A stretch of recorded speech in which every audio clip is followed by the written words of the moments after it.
Thank you very much. I welcome you. Thank the Hamburg IPPNW Group for the invitation and you for your interest. The sheep, if you are here just because of the sheep, I can already give you the answer. You can't make the lambs speak. The question is already messed up. I actually tried to get rid of the title after last year's lecture. Somehow, I can't manage it because the inviting organizers always ask to at least keep the sheep in the subtitle. Somehow, the metaphor of the silent lambs seems to hold a special fascination for us.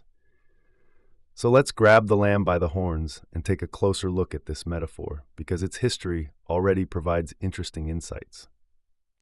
Homer was one of the first to use it to characterize the relationship between the people and the statesman. Shepherd sounds somehow caring and kind, but why is the people even made into lambs? Why does it actually need a shepherd? And why does the shepherd need a sheepdog to keep the flock on track? You can see that this metaphor is deeply ideological from the very beginning. And in Plato, we already find the first doubts about whether the shepherd truly has the well-being of the sheep in mind, or if he might be thinking about the meal or the profit. So whether he really has the best interests of the sheep in mind when fattening them, or the feast, or the sale. Actually, the metaphor already reveals a truth it tries to conceal, that the shepherd is not committed to the well-being of the sheep, but to the well-being of the herd owner. However, the owner is not mentioned here at all. This means that this metaphor first leads to the construction of the people as immature. It is primarily an ideological construction of the contrast between an immature populace and a leadership elite. And this very contrast is the foundation of all our current notions of democracy. Interestingly enough, that will be our topic. What actually makes democracy so interesting? Freedom House, an NGO committed to the selfless promotion of democracy, notes that out of 195 countries, 125 are democracies, at least in terms of electoral democracies. This raises the question, what makes democracy so attractive? Well, there are two perspectives on this. One perspective is from below. What makes democracy attractive to us? Democracy is attractive to us because we naturally have a concept of coercion and therefore of freedom. We want to feel autonomous and not be subjected to the will of another. This is what makes democracy attractive. Etienne de la Boétie already articulated this point in 1549, at the age of 19, in a passionate pamphlet, where he stated that we are not only born with our freedom, but also with the drive to defend it. Chomsky further emphasized this from the perspective of modern cognitive science, stating that we possess an innate instinct for freedom, an inherent need for liberty. That makes democracy interesting for us. But what makes democracy interesting when viewed from above?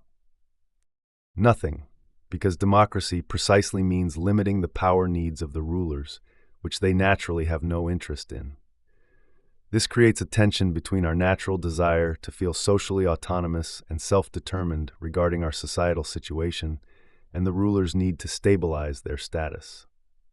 This tension has often erupted violently in history in the form of revolutions.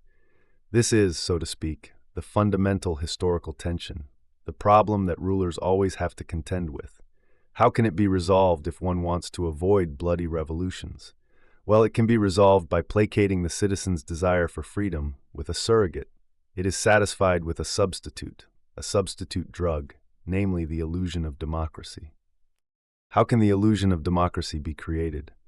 First, what you need, of course, and this is where our metaphor comes into play again. Our metaphor is exactly the kind of justification ideology for why the immature populace needs leadership. We need a justification ideology. This is created and refined with this metaphor, and we'll get to that. Then we need to hollow out the idea of democracy so that it is essentially limited to the act of voting. And finally, we need continuous democracy management. I will address all 3 points. We need to take a look at what that means. So, we will repeatedly take a special look at how the elites discuss these problems among themselves. Because when the elites talk among themselves, they often speak more openly than when they speak to the public. And as an introduction, let's take a look at how a Kissinger advisor sees the advantages specifically the foreign policy advantages of democracy, or, to be more precise, democratic rhetoric. Democracy is particularly interesting, especially for hegemonic interests, because democratic rhetoric helps us bridge the gap between our fundamental geopolitical and strategic interests and the need to cloak our security interests in moral language. Why do we need this? Well, because we have our natural needs for freedom that must be satisfied. The people need the illusion of democracy, otherwise we risk facing revolutions again. In short, the democratic agenda serves as a kind of legitimizing cover for our fundamental strategic goals. To be honest, that saves us hours of analysis. They basically tell us voluntarily what it's all about. If it is the case that democracy is merely a legitimizing rhetoric, then at some point the sovereign, meaning the people, should notice that it is just rhetoric. So let's take a look at how the people view the fundamental idea. Here a stamp reminds us again of popular sovereignty. And let's set aside the mere rhetorical nature of this formulation, even in the Constitution, and ask whether the people believe that this is fulfilled. Recently, there was a Gallup poll on this matter. Is this fundamental idea of democracy fulfilled? In Western Europe, 56% say no.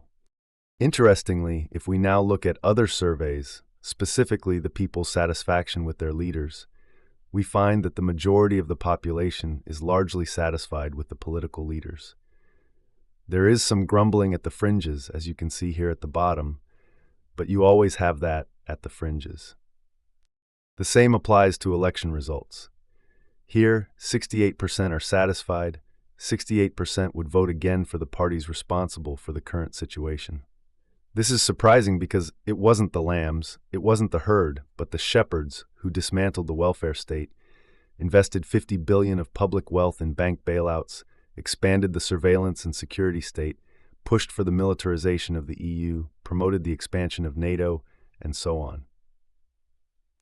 Interestingly, the majority of the population doesn't seem to be bothered by any of these things. The shepherds appear to have arranged everything for the greater good of the people. The people are satisfied with their shepherds, but there is dissatisfaction among the elites. The elites are dissatisfied. Gauck says the elites are not the problem, the population is the problem at the moment. Just to avoid any misunderstandings, Gauck is not part of the power elites, but rather part of the staff of the power elites. But it's interesting that the tune you find here runs through as well. You can find it in the magazines and the publications where the power elites communicate among themselves. I have an example here from Foreign Policy, a very influential journal, which says it's time to, so to speak, call for a revolt of the elites against the ignorant populace. This is peculiar because we have already had at least 4 decades of an increasingly aggressive class struggle from above, and now the elites are calling for a revolt against the people, and one wonders, what could that actually look like? I have no idea if they might eventually hold Tuesday demonstrations in Berlin, where the elites gather for Tuesday demos against the people. I don't know what that means. What's interesting, however, is that the elites are worried that they are increasingly coming under criticism, even if only slightly, but this slight criticism seems to obviously unsettle them, so much so that in many places, including the Wall Street Journal and others, you find this kind of tune. The elites must finally strike back. So it's kind of a paradox that the people are satisfied with their leadership elites, but the elites are not satisfied with the people. That's a paradox we need to try to clarify. That's why we want to go back to the very beginning and look at how this situation came about. We find in all societies, with the exception of the most primitive ones, a contrast between a small group of rulers and a large group of the ruled. And the natural goal of the rulers is always to stabilize their rule. That is trivial. And in accordance with human nature, they can take 2 paths. One path is the exercise of psychological power through the production of ideology and opinion management, essentially putting chains on the mind.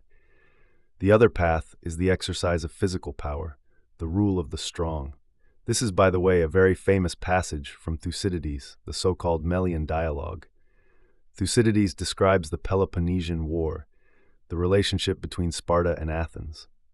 Athens was at the height of its power at that time, also at the height of its cultural development. Athens had democracy domestically, but in foreign policy it was very oppressive, pursuing a very aggressive hegemonic policy. It suppressed all the surrounding city-states and forced them into a kind of NATO. So Melos was a tiny island somewhere that had been neutral for 700 years, and the Melians wanted to remain neutral. They told the Athenians, "We would like to stay neutral. We have almost no army, we don't do anything, we just want to remain neutral." The Athenians, who had a sort of Truman doctrine, said, "We do not tolerate neutral states near us," and gave the Melians the choice of becoming a vassal or facing destruction. The Melians said, "We have been neutral for 700 years, we would like to remain neutral." In response, Athens annihilated the population. And in this dialogue with the Melians, the Athenians argued, because the Melians said there must be justice and moral criteria. The Athenians replied, "Justice exists only between equals. Justice can only apply between equals. If someone is weaker, then the strong do what they can, and the weak suffer what they must." This is what we call realpolitik today. This passage is the first example of realpolitik. Empires do not recognize moral categories. This has been the case since antiquity and remains so today. So this distinction can be expanded today into what is called hard power. Military force, economic coercion, social and economic impoverishment, these are all methods of hard power. And alongside that, there's an area. So hard power naturally has the disadvantage, as we've already discussed, that it triggers a natural resistance in us. We don't like it. Because we have certain moral sensitivities, we don't like oppression, neither for ourselves nor seeing it in others. Hard power comes with costs for those in power. That's why, from the beginning, there have been attempts to bypass these moral sensitivities. How can we develop techniques of control that trigger less resistance? This is what we now call soft power, which encompasses almost everything. Media, schools, humanitarian foundations, think tanks, and so on and so forth. Soft power has the advantage that it is often designed in such a way, and this has been developed over decades in the most subtle manner, as we will see, that it bypasses our psychological immune systems. One of the most influential communication researchers and propaganda theorists, Harold Lasswell, summed it up perfectly. Opinion management is cheaper than violence, bribery, or any other form of control technique. Economic reasons, therefore, suggest primarily using soft power and refining these techniques. A very influential political scientist, policy advisor, and member of numerous think tanks wrote a book with exactly this title, in which he tries to demonstrate that the future of power lies in soft power, because only soft power can bypass the population's resistance immune system. And there are a whole series of books. I don't want to, one could. There are a whole series of books in this direction. Thaler and Sunstein, who are also Obama advisors, very influential, a behavioral economist and a lawyer, wrote this book, Nudge. Nudge means to push. Here you can see exactly the effectiveness of our metaphor. People do not behave rationally by nature. The people, of course, are the masses, and they need a bit of cunning, a nudge. Yes, who gives the nudge? Yes, the elites, because they naturally always behave rationally as non-people. This has now become a significant area of so-called behavioral economics. This has led to, as Mills already noted in the 1960s, the public discourse that is essential to democracy being replaced by ruthless psychological warfare. This is the situation we currently face. This brings the problem that the elites have access to massive think tanks, universities, and who knows what else. Social sciences and psychology are largely dedicated to researching these things.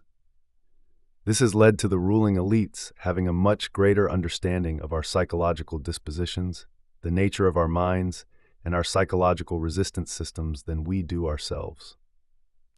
And not just much greater, it's infinitely greater.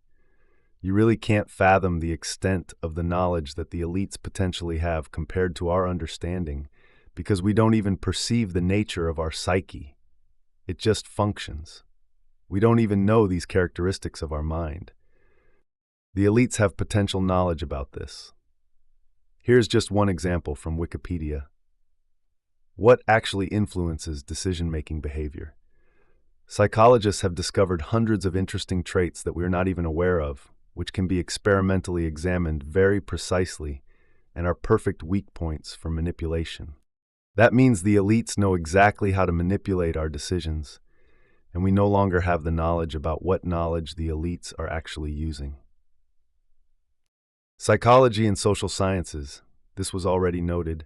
Here you have a quote from 1949. The societal flourishing of psychology and social sciences, especially in the USA, is largely due to the fact that they have dedicated themselves to the study of soft power techniques. This is a little-known fact. The majority of psychology and social sciences are dedicated to researching these things. This means, first of all, we are at a disadvantage if we do not similarly educate ourselves about which weaknesses of our minds are being exploited by these techniques. An important point is that if we want to give meaning to our societal and social situation, we always need a framework narrative. A framework narrative that provides a coherent context to our societal and social experiences. The fundamental aspect, the basic aspect of soft power, is now to find a framework narrative that appears plausible to the people and steers them in the right direction. What might such a framework narrative look like? Well, the framework narrative looks like this. Humanity is divided into two categorically different classes. There are people who are born to rule by nature, and there are people who are born to serve by nature. So there are born shepherds, and there are born sheep. This distinction is explicitly found already in Aristotle. Now, we just need to make it clear that this distinction is filled in such a way that it is believed by the people themselves. Those who have brought about this distinction, who have just thought it up, call themselves the elite. That's actually a very clever move. We must begrudgingly acknowledge that they deserve the label of elite just for coming up with this idea. So here you see what needs to be filled in. Elite is always plus, plus, plus, and the people are always minus. With this categorical distinction, a complete reconceptualization of the people now emerges. That means the concept of the people is being redefined. Cedric II writes to Voltaire, "The common people always wallow in the mire of their prejudices." And another contemporary writes, "They are stupid enough to let themselves be deceived by others with their eyes wide open." This is the people, so much so that Voltaire is astonished to note that the concept of the people is being completely redefined. Around this time, 1850, there is a shift in what the people actually are. And Voltaire says, the people now seem, as the elites talk about them, to be animals below the human species. Let's make it clear once again, the people is an ideological construct. Both terms, elite, where you might more readily accept it as an ideological construct, and the people are complementary ideological constructs.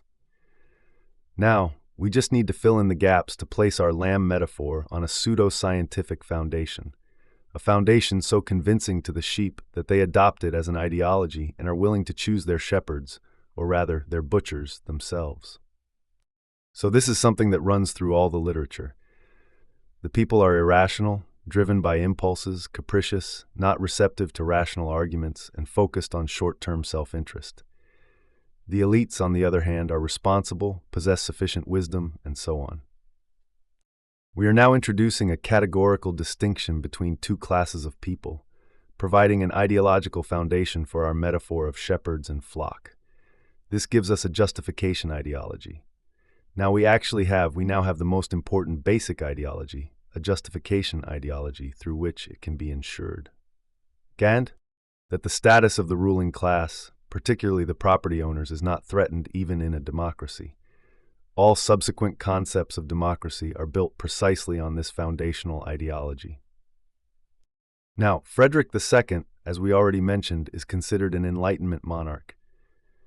He found the Enlightenment somewhat fascinating, but didn't want to take it too seriously.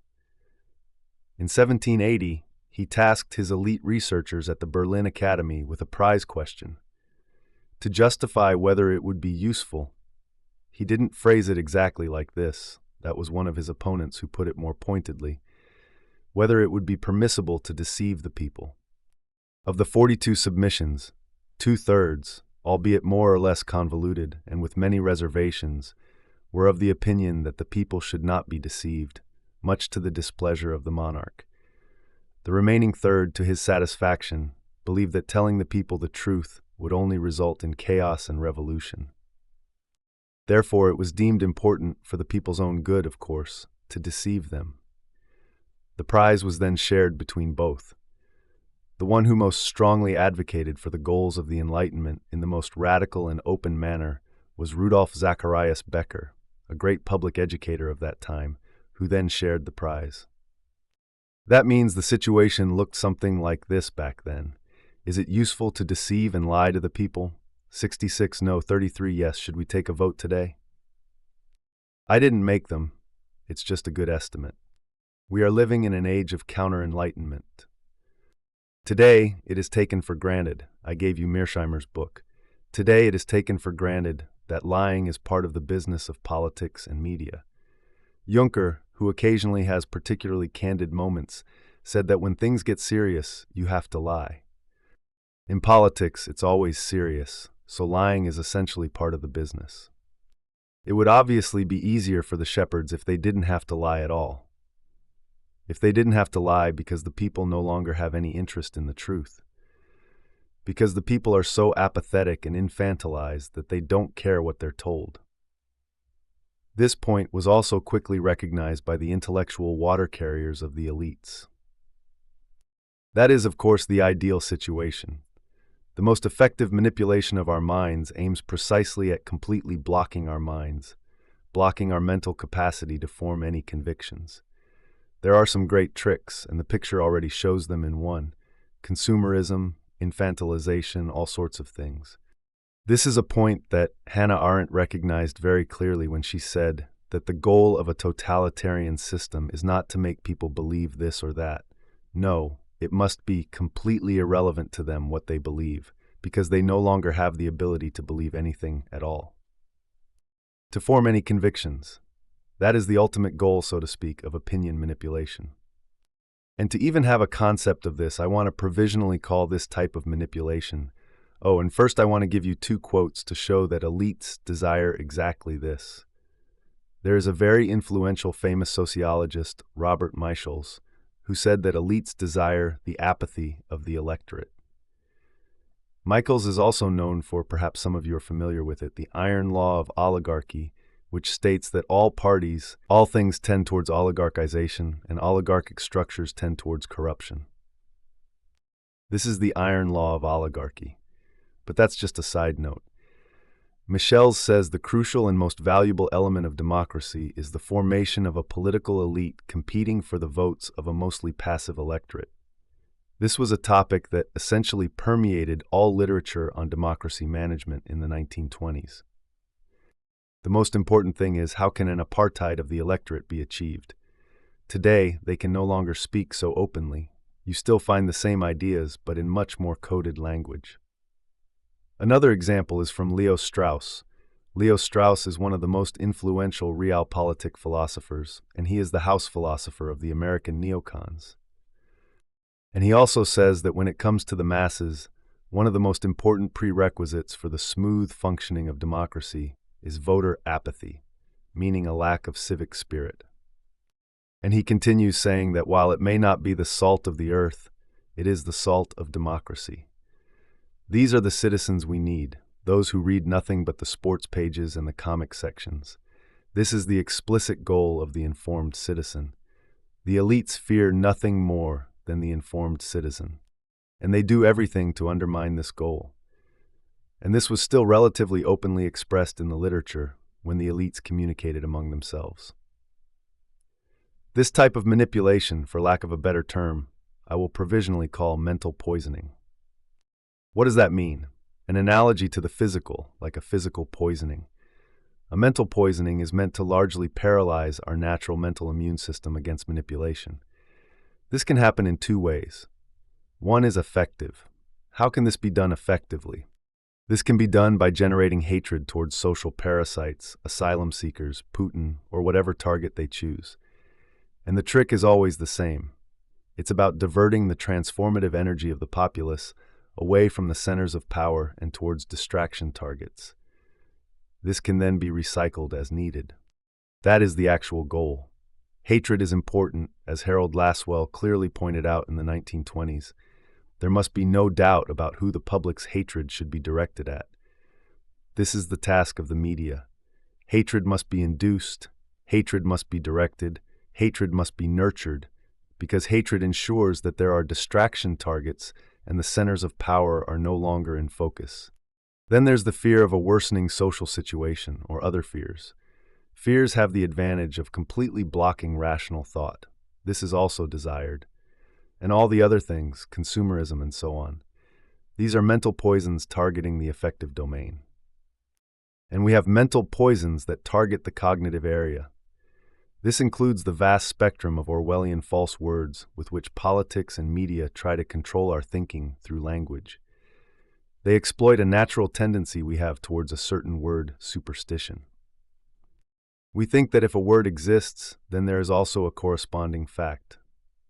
This leads us to be ready, when we encounter any words while reading the newspaper or anything else, to naively absorb the words we come across and use them to organize our thoughts. However, the moment you use a word, you are buying into a huge baggage that is already embedded in the word, namely all the ideological baggage that a word carries with it. And they don't notice it. It's an enormously difficult task. During the Enlightenment, there was a significant effort to focus on what this kind of ideological critique actually means. It's a very challenging task to overcome our word superstitions, and always when we encounter a word to view it as a package, a parcel, and say, every word is a parcel of historical assumptions, ideological premises, ideological content. When you encounter a word, you must lovingly and carefully unpack it before using it. The moment you use it, you're lost. You need to unpack it first and look inside to see what's in the word. That's what makes all these false words so successful. The moment you have them, they organize our thinking. Another category, which I will call denunciation terms, serves a different function. Particularly popular are queerfront and conspiracy theory. What do you do with these terms? Well, these terms have a very insidious logic. They have a logic of linkage. You link two things. Criticism directed at the centers of power is linked with topics that are stigmatized, considered pathological, or extremely disreputable. One links two things together in order to then create to declare a certain subject area a no-go zone. Certain topics are declared off-limits because, and these are naturally all topics that target the centers of power, they are blocked by associating them with disreputable topics. These terms act like a poison infusion, saying that this topic can no longer be addressed because of this association, and anyone who deals with it can only do so at the cost of media ostracism. This is a really clever trick to immunize topics that the elites see as dangerous through a clamping technique, effectively turning them into a mental no-go zone. There are also two terms with a somewhat more complicated logic: anti-Americanism and populism. They have a more complicated logic because they encompass a broader range of meanings.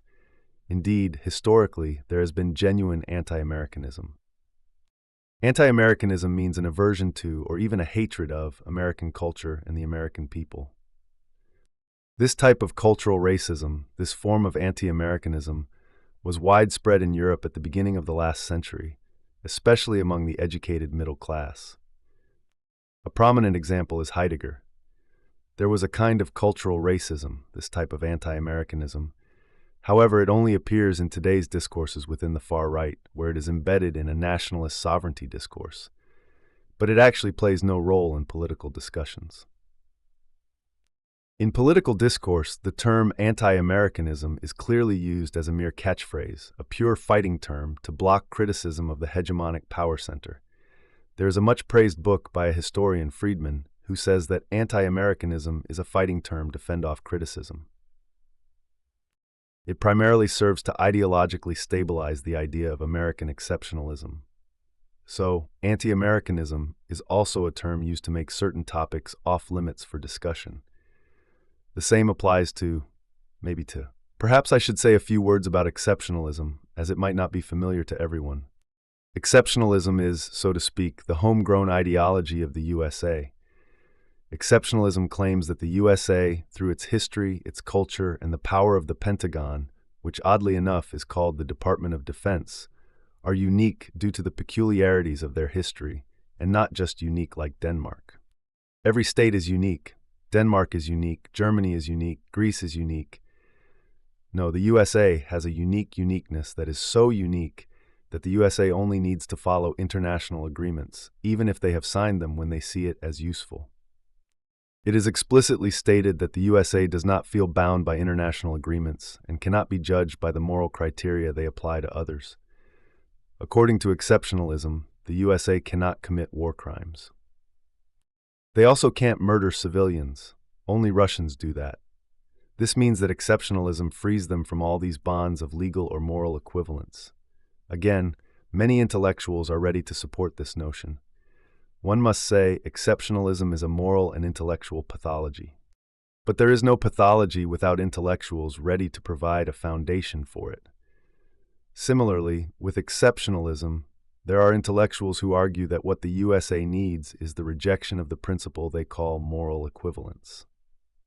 There can be no moral equivalence in evaluating the USA and other states because inherently good actions by inherently good people are not the same as actions by inherently bad people. Since the USA is inherently good, their actions cannot be judged in the same way as those of other states. This is a much debated principle. You can even find it on Wikipedia, moral equivalence. The USA rejects this principle. Interestingly, the chief prosecutor at Nuremberg at the time, Robert Jackson, perhaps foresaw that this would happen and said that the legal principles developed in Nuremberg apply for all time. The USA must also submit to them and be judged by the same legal principles. Chomsky noted that according to these Nuremberg legal principles, every American post-war president would have had to be hanged. So much for exceptionalism. That's the American home philosophy. Interestingly, it is widely discussed in the USA, and quite openly. Obama said some time ago that he fully embraces exceptionalism. Hillary Clinton said she fully embraces exceptionalism. Cheney even wrote a thick book about it called Exceptionalism. This means that in the USA, it's a very lively discussion that I would have said is shameful, but shame is completely the wrong term. That doesn't appear in our media at all. This topic is not mentioned at all in our media. American exceptionalism is again an invisible term here. So, we were talking about populism. Populism is similar. Populism is a catch-all term. Populism actually means speaking in the language of the people, simplifying inappropriately, and targeting emotions. That is actually the core of populism. If you follow this definition of populism, then all our major popular parties are extremely populist parties. So that can't be the issue with the accusation of populism. Why do the popular parties react so allergically and like to use the derogatory term populism? Because there is often another characteristic of populism, namely a critique of the elites. Our power elites don't like that. So you need a way to cordon off the area again. You need a way to cordon it off.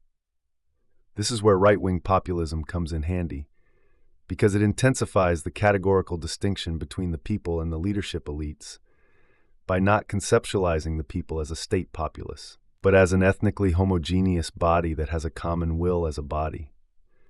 And it's not about criticizing the elites, but rather right-wing populism wants different elites.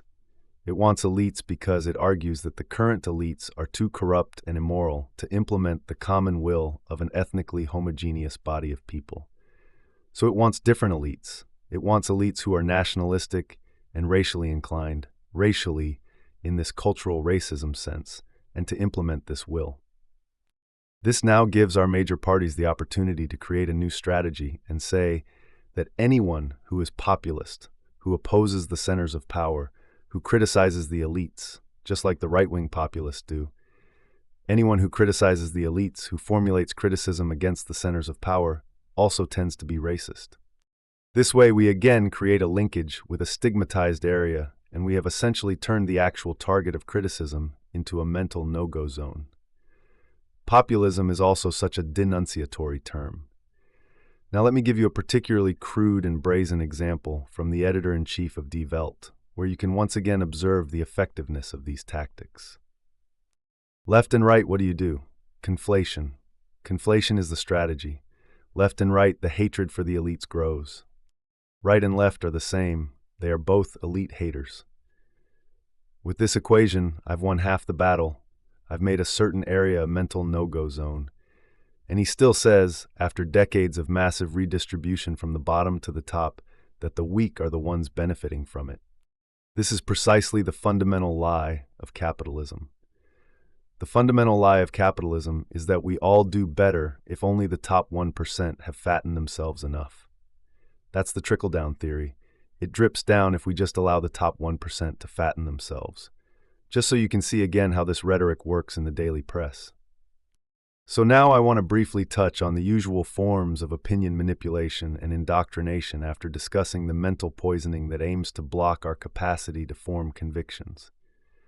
I want to distinguish between two things: the current indoctrination happening right now and the daily news, which you're all familiar with, making facts invisible, creating fear. That's exactly what the media does. More interesting, and what I want to delve into, are the deep indoctrinations. These are long-term processes designed to instill entire worldviews in us. Here, facts are made invisible. Entire ways of thinking are meant to be made invisible. That is the much more ambitious goal. Make entire ways of thinking invisible. The mechanisms are there. All socialization instances in the media, culture, and entertainment industries. Let's briefly start with current indoctrination. We don't need to say much about it, you know it. The great self-deception of journalism, that the media provide us with an adequate picture of the social and political situation, has been so intensively disproven for more than 100 years, even in empirical studies, that it requires an enormous degree of detachment from reality to still maintain it. Even in the German counterpublic, there is such a wealth of good empirical analytical studies on this topic, and such a wealth of blogs, books, and magazines dedicated to it, that it essentially means beating a dead horse to even engage with this question anymore. I just want to address this with a single clear criterion. The Federal Agency for Civic Education, and they don't lie, gives us a state-certified rule of thumb for distinguishing propaganda from news. If you keep this in mind during your daily reading, you have everything you need. Characteristic of propaganda is that different sides of an issue are not presented, and opinion and information are mixed. According to this state-certified criterion, 90% of our mainstream media is propaganda, says the Federal Agency for Civic Education. So we can quickly wrap up this topic. Let's move on to deep indoctrination, which permeates all socialization institutions, especially schools. The interesting thing is we focus a lot on propaganda and opinion manipulation. The media are very much in the spotlight. Schools, however, as stealth indoctrinators, have somehow fallen out of focus. But schools are the much more important instance for deep indoctrination. And the interesting thing is that even the history, for example, why compulsory education was introduced, it was not introduced to create informed citizens.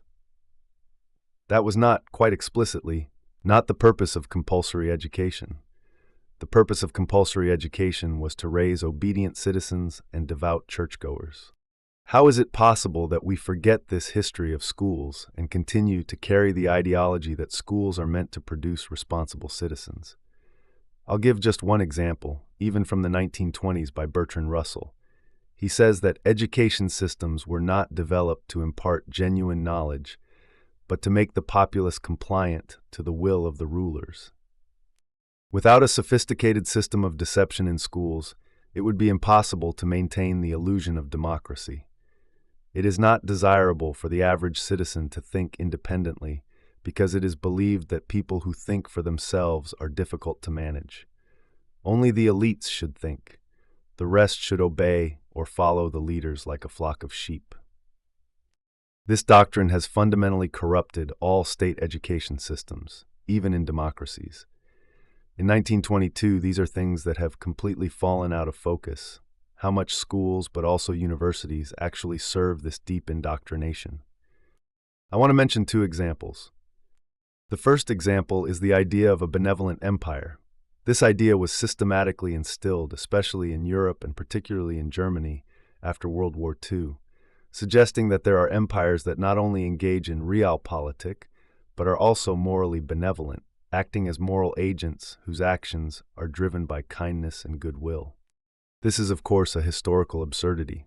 It's like claiming there are vegetarian lions in biology. It's historically absurd. We need to examine how such indoctrination came about. And the second example I want to address is representative democracy.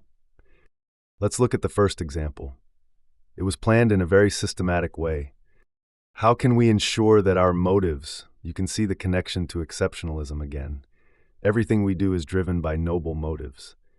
And we need to instill this in other nations through an information propaganda culture program.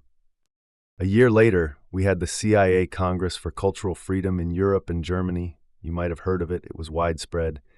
This was a propaganda program that deeply instilled the American perspective on all aspects of life into the German population.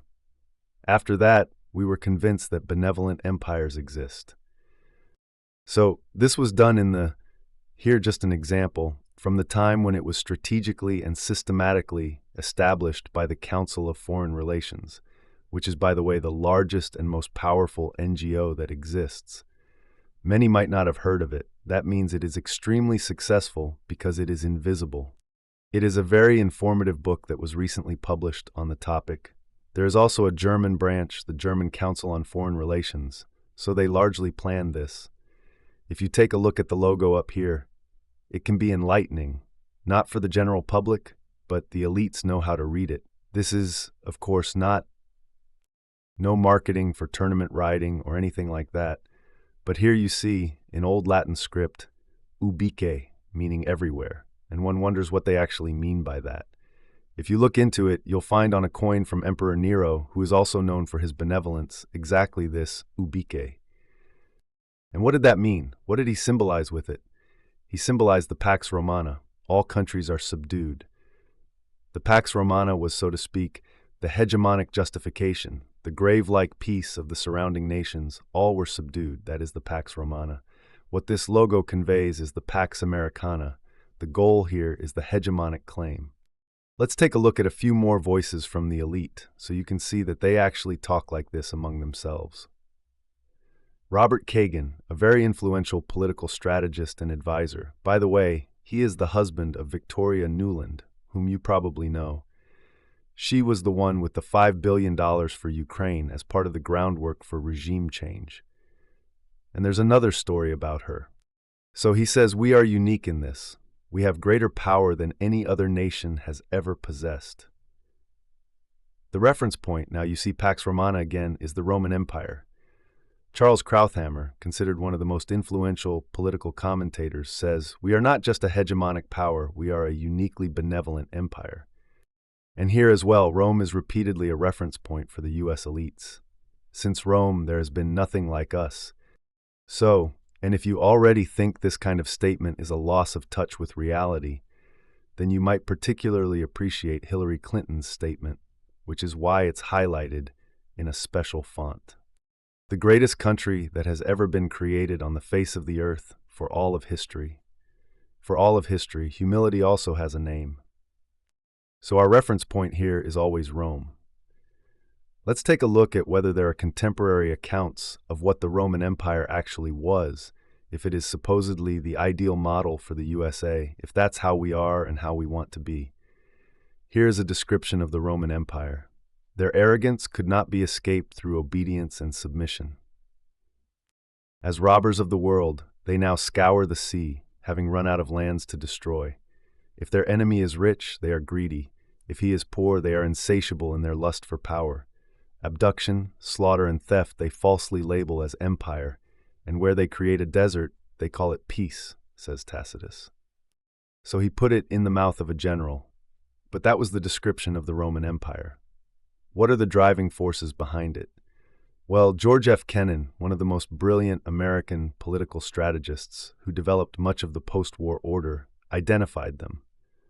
By the way, he was a true realpolitik practitioner, unlike later ideological politicians like Bush, who claimed to receive their worldview directly from God.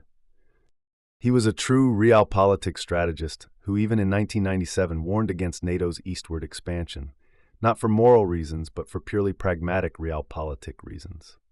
So Kinnan says, we possess 50% of the world's wealth, but only make up 6.3% of its population. We must maintain these disparities in wealth. Understandable.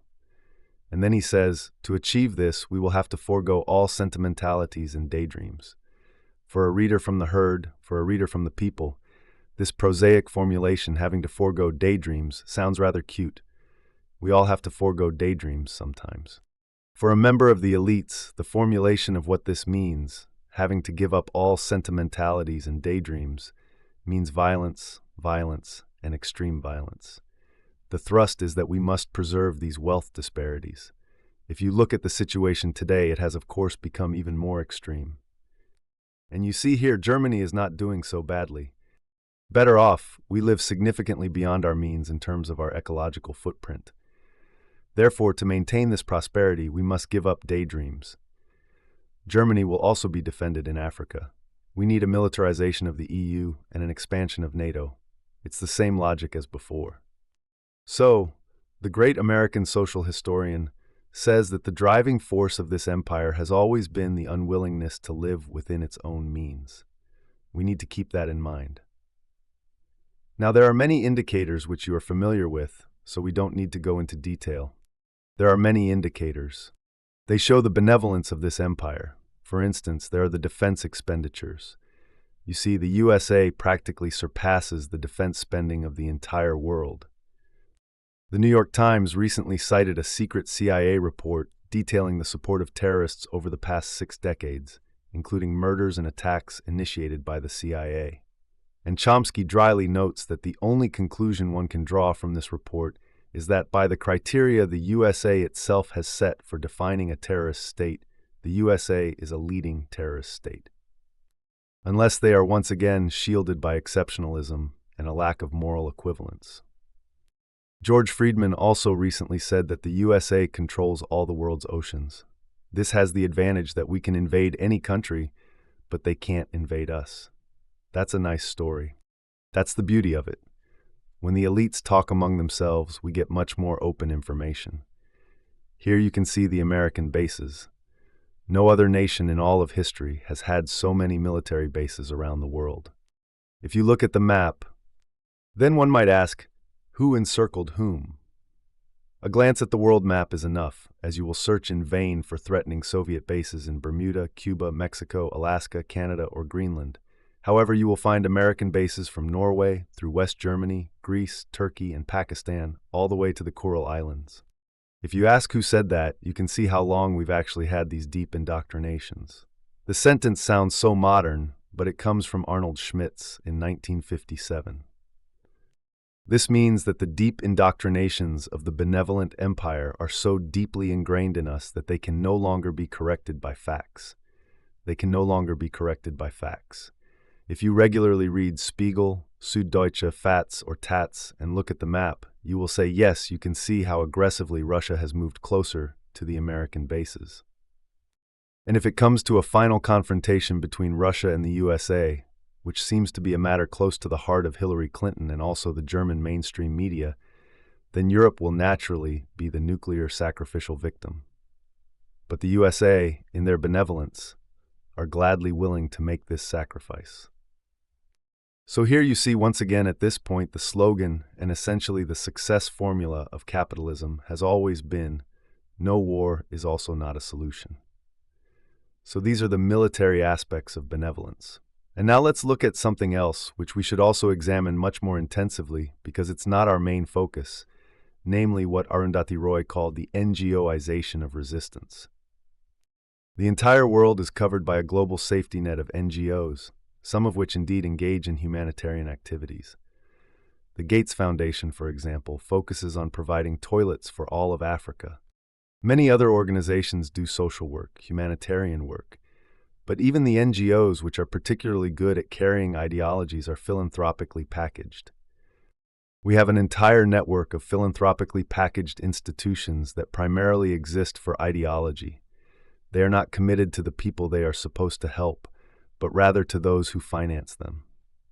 This is a topic where you might even find things that surprise you, like AWATS, Human Rights Watch, and others. There are many studies on this, and we should focus more on the ideological function of all these NGOs. They also serve to channel the energy for change and outrage. These are ideal organizations for managing outrage, ensuring that it is not directed at the centers of power, since that is a mental no-go zone, but rather at distraction topics. So, just to raise awareness, so you pay more attention to what the actual role of these NGOs is. One last example of benevolence. The USA, of course, shows a special benevolence towards Russia. There is the Russian Democracy Act.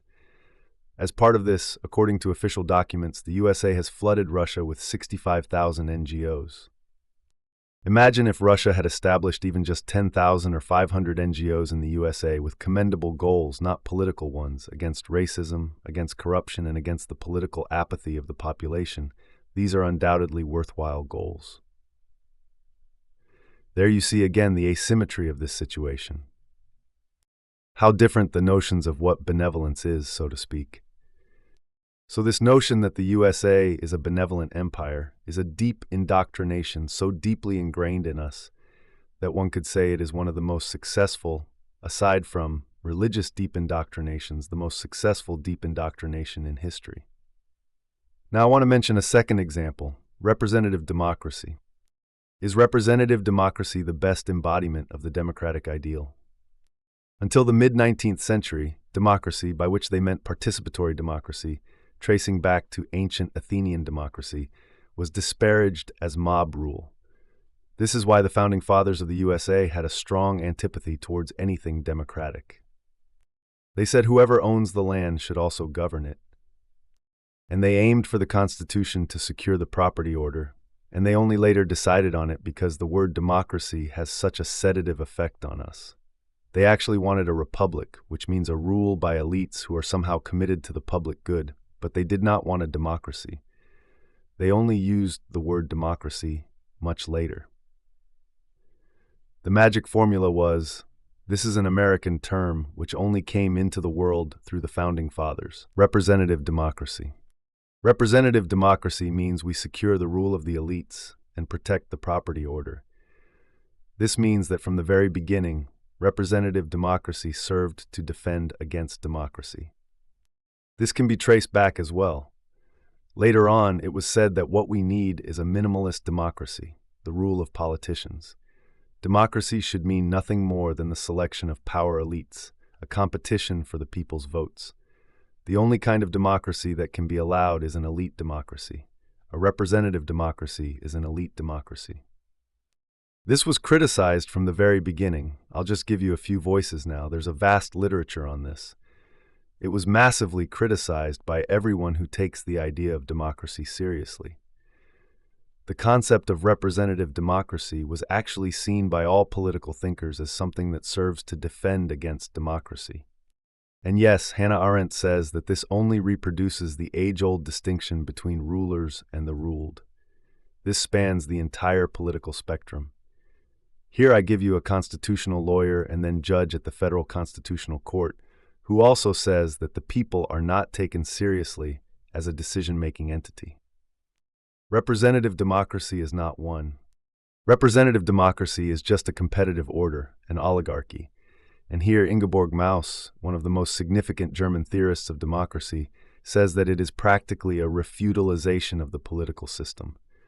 Or Mills, as we have already mentioned, calls it a system of organized irresponsibility. You find this across the entire spectrum. Our deep indoctrination goes so far that we are no longer able to conceive of alternatives to representative democracy. Deep indoctrination means that entire ways of thinking have been eliminated. And even the Wall Street Journal writes that elections, which happen every 4 years, are the last remaining aspect, the last remaining element of democracy. Even the elections are nothing more than a theatrical performance. Now it's unfortunate that people are noticing. So in the Wall Street Journal, something like this might still be published, but in our mainstream media, it couldn't be because it would be directed at the public. But it's stupid that people notice it.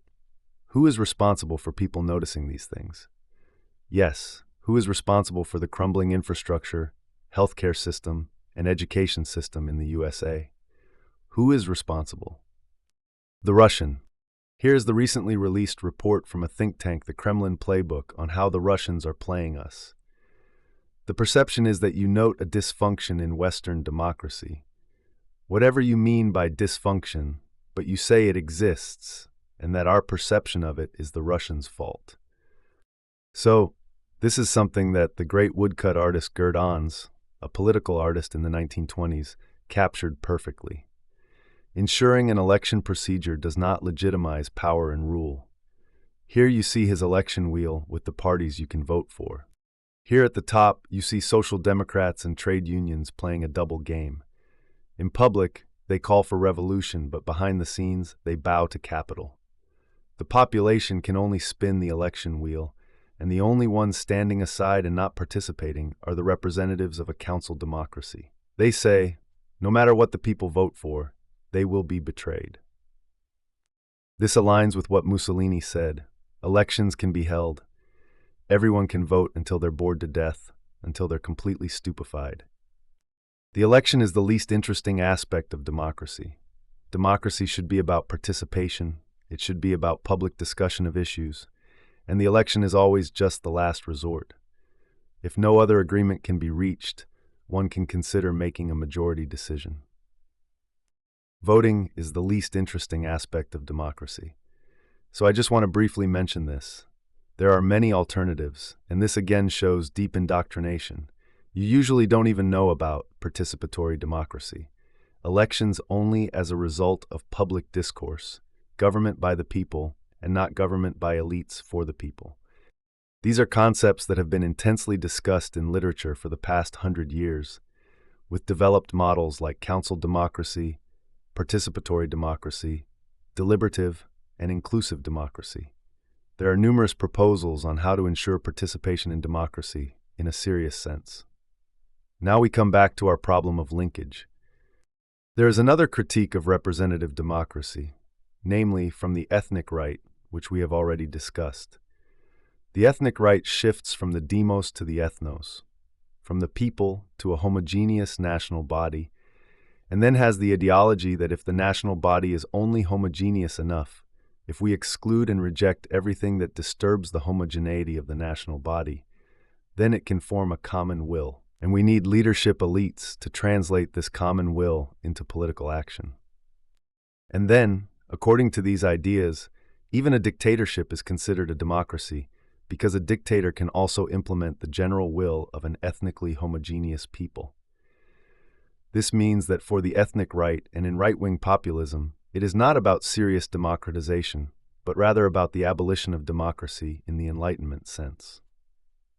This is again used by the elites in a strategy of co-optation to turn criticism of representative democracy into a mental no-go zone.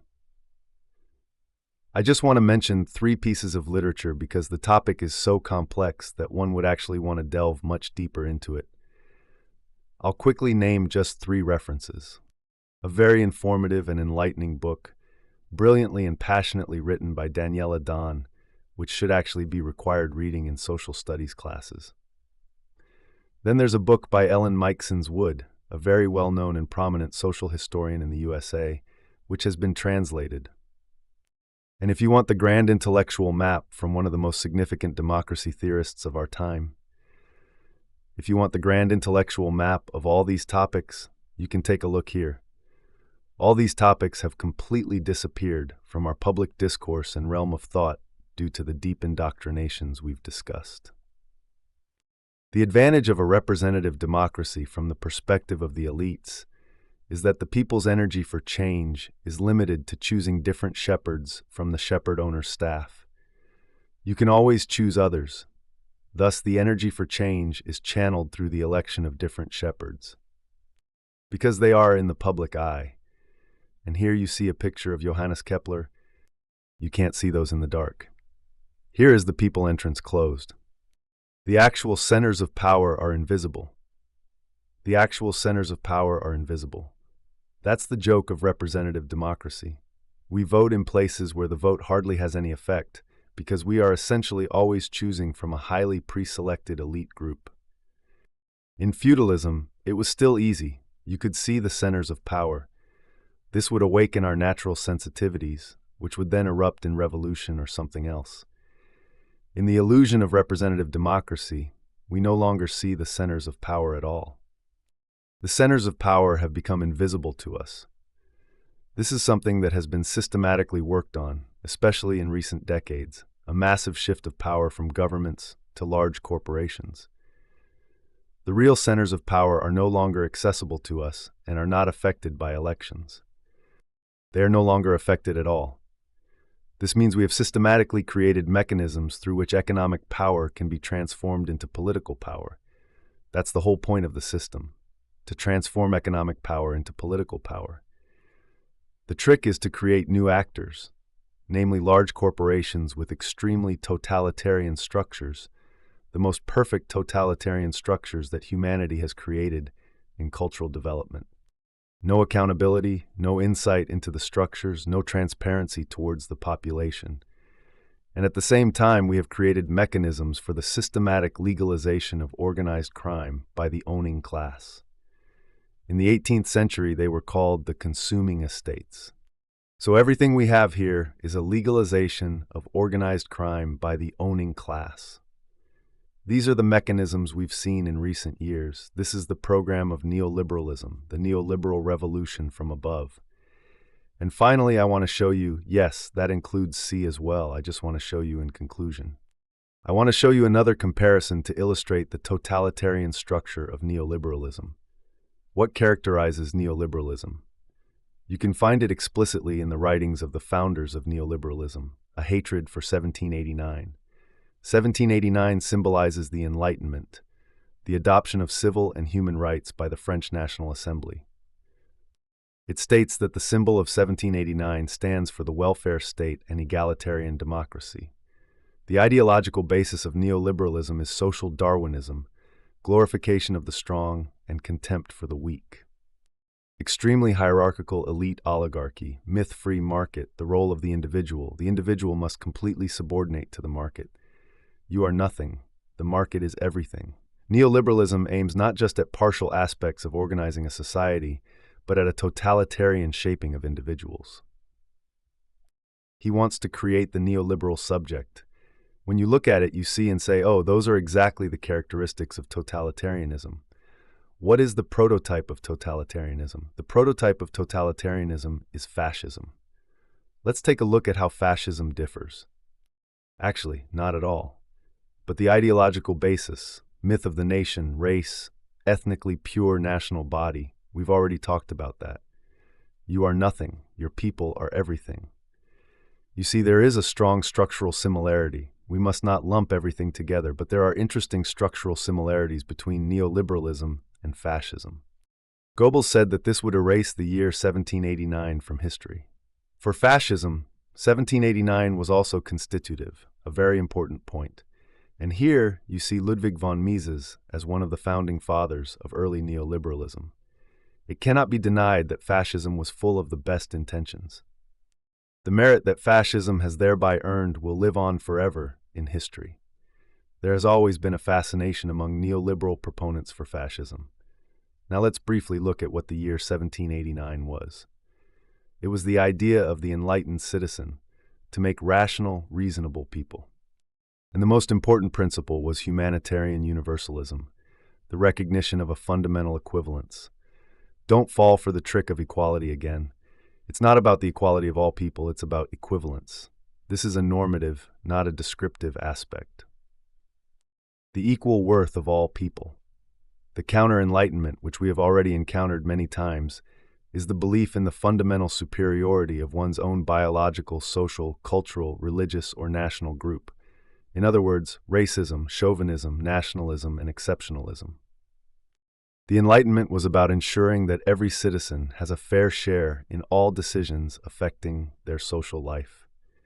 These ideas are the greatest cultural achievements we have gained in the more than 2,000-year struggle for a more humane society. And they were articulated particularly clearly during the Enlightenment, but since then they have been continuously refined and developed in all possible directions. Today, in a time of radical counter-enlightenment, They have been made practically invisible to us. Thus, they are no longer available to us as guiding ideas with which we can mentally organize our experiences and collectively harness and make effective our energy for change. We are not only socially fragmented, we are depoliticized. We have largely been driven into apathy and resignation, and we have been uprooted from the best of our social history of ideas. Why? So that we remain disoriented and forget what is worth fighting for. These are not the results of random developments, but the successes of decades of deep indoctrination. 50 years. More than 50 years of elite democracy have shown us where this path leads.